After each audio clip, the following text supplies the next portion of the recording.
While the Federal Reserve System is the central bank of the United States of America, the IMF, or International Monetary Fund, is the organization that oversees financial stability, relationships, and currency stability across the entire world. They just held their first big meeting around Bitcoin and blockchain technology, closed door to the public, and don't we want to know what they talked about? Let's discuss.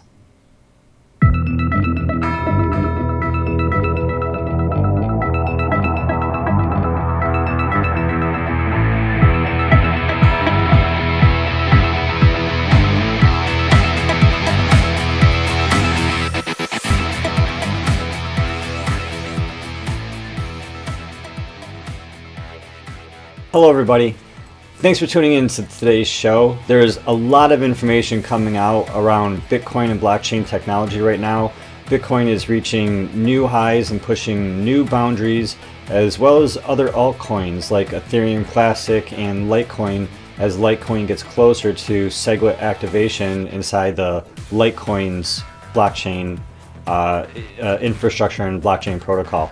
Now, in the last show we were talking about the Federal Reserve and the central bank inside the United States, and how the central bank and the Federal Reserve is composed, its structure, where it gets its authority from, who the Federal Reserve is accountable to, and what the goals are of the Federal Reserve.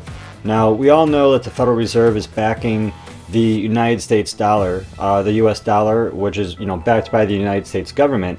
And the US dollar is a digital currency. It's paper money in your wallet, but it's digital currency in your bank account with ones and zeros, serial numbers on your dollars. And the difference between the fiat currency and digital assets or currency like Bitcoin is that the Bitcoin is the decentralized trust, where it's the distributed ledger, where it's peer-to-peer electronic cash, as opposed to fiat currency, which has a centralized system of trust and a centralized system of accountability.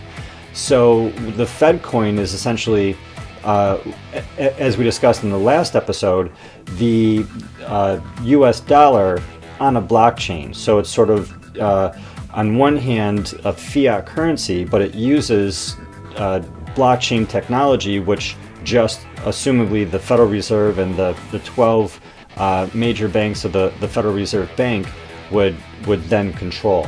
So that'd be a huge contrast to Bitcoin. The point is that we see lots of different regulations across the United States, from the federal government and the state governments, and then from state to state governments. Huge differences in America between what New York State says is the law versus what New Hampshire says, versus Washington, versus Texas, versus all the other states as well. And at the same time, we see major differences in laws between countries. On one hand, we have Japan making it practically fully legal for all businesses and people to transact in commerce. And on the other hand, we have Russia and China that are on the path of legalization under extremely strict privacy and anti-money laundering type of controls. So with that, we have the IMF entering into the picture. So the IMF, being the International Monetary Fund, is overseeing a lot of aspects of finance, of currency, and the way that the finance and the currency is connected to create stability across the world from all of these different countries' financial systems, from all of the different countries' Federal Reserve banks from their respective country, and all of these different countries' currencies. And so the IMF, realizing the wave of investment, of business, of usage and adoption and understanding, and information misinformation with Bitcoin and blockchain technology, the IMF sees that Bitcoin and blockchain technology is overtaking the world. And since Bitcoin and blockchain technology is essentially a new global digital currency, the IMF naturally would want to understand Bitcoin blockchain technology and its effect on helping with the stabilization of world economies and helping with the stabilization of currencies across the world as well, since it's in the direct goals of the IMF to have this level of stability. There's a lot of information here, and because there's a lot of information here, we are going to dive into what is the IMF, what is their interest in Bitcoin and blockchain technology, what information do we have that has come out of this latest closed door meeting with the IMF.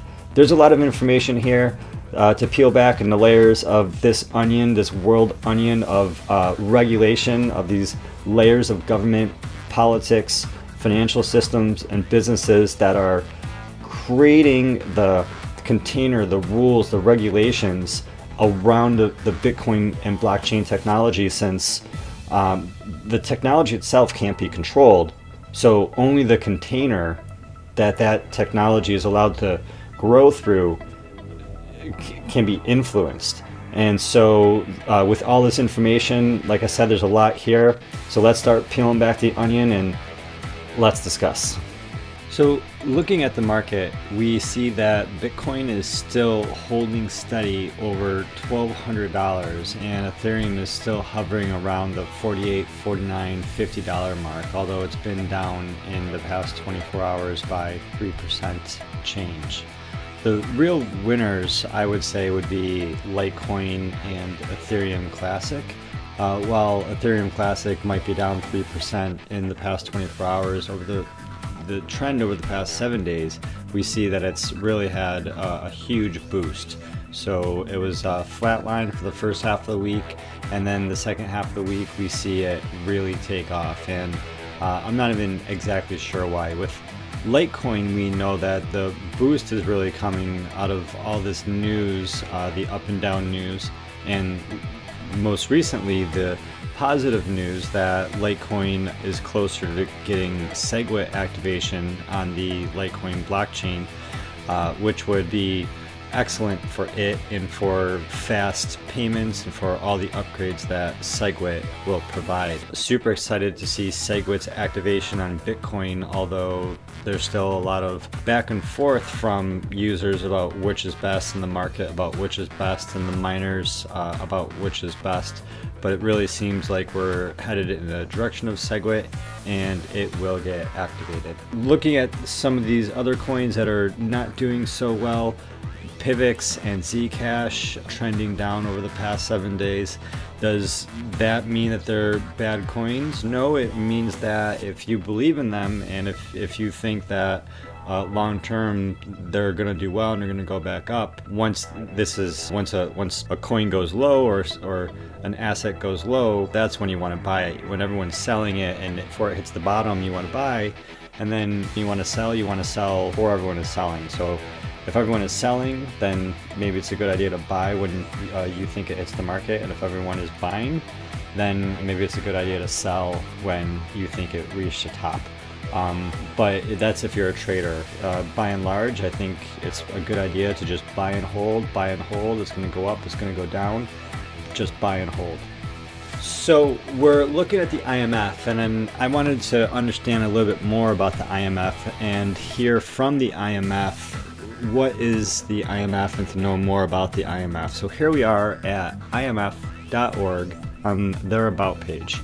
And so we see that the International Monetary Fund is an international organization of 189 countries, and they are working to foster global monetary cooperation, to secure financial stability, to facilitate international trade, promote high employment and sustainable economic growth while reducing poverty around the world. Now, it's really interesting because if we replace the idea of Bitcoin with some of the goals that they're working toward, does Bitcoin help foster global monetary cooperation? Does Bitcoin help secure financial stability? Does Bitcoin help facilitate international trade? Does Bitcoin help promote employment and create jobs? Does it create sustainable economic growth and reduce poverty around the world? We could say that Bitcoin and blockchain technology definitely meets all of these requirements, which the IMF is seeking to provide a solution toward. So it really makes sense that the IMF is looking into Bitcoin and blockchain technology and how it can affect the world. So I wanted to go a little bit deeper into the IMF and learn a little bit more about it. And so I stopped over at Investopedia to learn more about the IMF, where we see that the IMF is standardizing global financial relationships and exchange rates across the world. So, and why are they doing that? Again, they're promoting stability with the monetary system and with the exchange system, and just creating expansion and balanced growth of international trade while establishing multilateral system of payments for current transactions. And so this is really interesting, because everything that we would expect a bank to do at a global level is exactly what the IMF and International Monetary Fund is seeking to do, with creating stability and growth for payments across the entire world. So I've heard of the IMF and I've heard of the World Bank, and I thought it would be valuable for us to just go over the differences between the IMF and the World Bank. So the IMF provides short-term loans that are funded by the members of the IMF, the 189 countries and the central banks of those countries. This is in contrast to the World Bank, which focuses on long-term economic solutions, i.e. economic loans, and the reduction of poverty, which is funded by both the members and bonds, which are sold.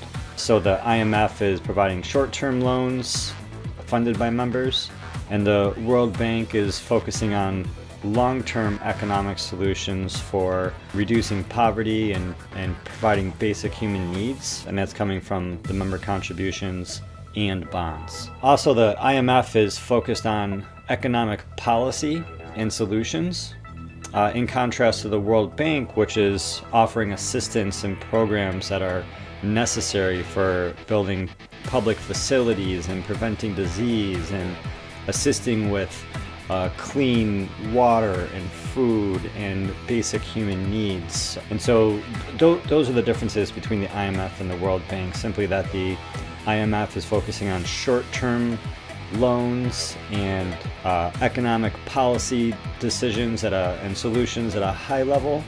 The World Bank is focusing on long-term economic solutions and using bonds and funds to really pull people out of poverty. So the IMF just finished its first high-level meeting on blockchain technology.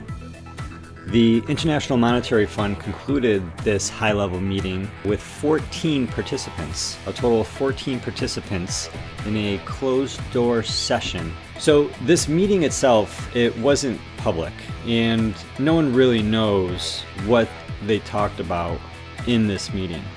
The panel did provide some live streaming and some live tweeting of the event, and some information came out from Alex Tapscott, who is actually the author of Blockchain Revolution, and gave a little bit of information to the article and the people writing the article at CoinDesk. So Tapscott is talking about how the IMF is essentially at the center of a power which the IMF has, and he thinks should bring together the central bank governors of the United States and essentially the world as well. And that the IMF can bring these forces together to create policy, as we know the IMF does, to help facilitate blockchain technology. At the same time, Tapscott mentions how this should be a transparent process and should be inclusive of people outside the central banking. I definitely agree. There's all sorts of people that need to be involved besides people in central banking. There's government officials and business officials and business executives and developers and miners and users of the technology. Everyone should be involved, and it should be transparent.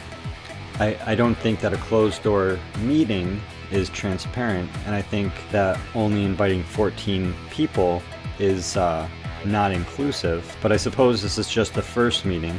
So there's a lot of people at this meeting. There are these high-level people, all sorts of large companies such as Ripple and Cooley LLP and Digital Asset and Chain, some very large companies and officials.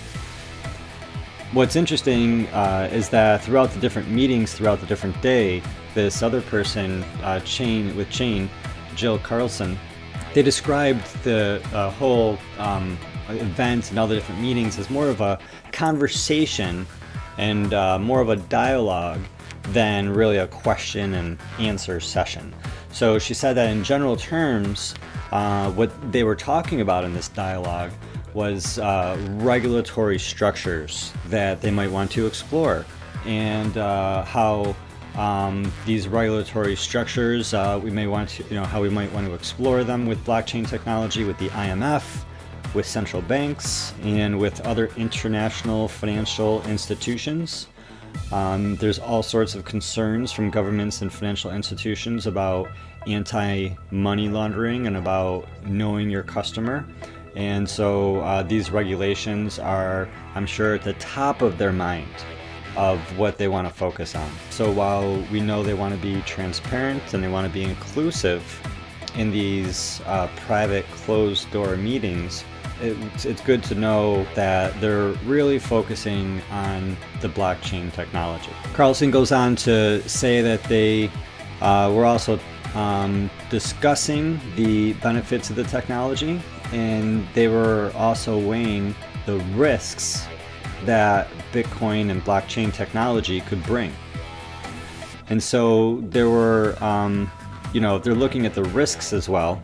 They're looking at the regulation of it, and what they're going to say is that they're looking to make sure that investments are safe, that people's money are safe, and that crimes aren't being committed. So Carlson goes on to say that she doesn't want to go on to say too much more about what's being said, and that essentially that there's not much to say and there's not much to see because there's not much happening in the background. She goes on to say that it's looking to be transparent and really act in the spirit of the technology, which is democratizing financial services. And as we know, it's not just about the financial services, it's also about every other system and every other industry that blockchain technology can also create freedom and distribution and trust inside of. So overall, I think this is a good sign, just because what we see is that we see the IMF's willingness to explore Bitcoin and blockchain technology, which is indeed a largely experimental. It's extremely new and is definitely coming at a very turbulent time of the global economy. We know that Bitcoin and blockchain technology is at a potentially a tipping point to gain huge momentum. And last January, we saw the IMF publish a paper supporting pro-cryptocurrency regulation. And we see the IMF co-hosting more seminars around blockchain technology and digital currency, because we can essentially presume that with the IMF's goal of creating stability in monetary systems and financial institutions, creating stability in currency. Last to note, it's not just how this is around a cryptocurrency, but these innovations are also touching upon artificial intelligence and virtual reality and social media and all sorts of cloud application. And we know that blockchain technology came out as transactional infrastructure for money, but blockchain technology is also going to guide all these other industries, as we were talking about a moment ago, especially not just traditional industries that we're familiar with, but these other brand new cutting edge industries of artificial intelligence, augmented reality, virtual reality, and cloud data wrangling. And blockchain technology and the regulations that the IMF is helping guide now is going to help guide this technology as it relates to not just Bitcoin, but to all of these different industries.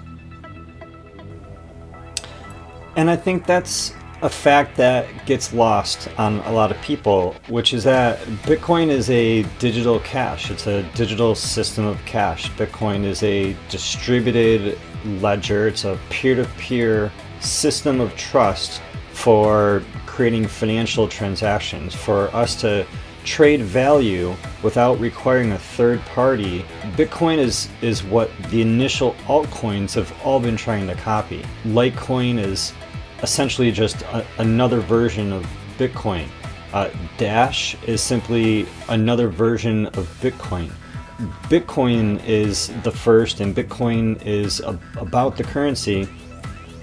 But there's so many other applications of blockchain technology that can disrupt every aspect of our life. It can disrupt the educational industry, the healthcare industry.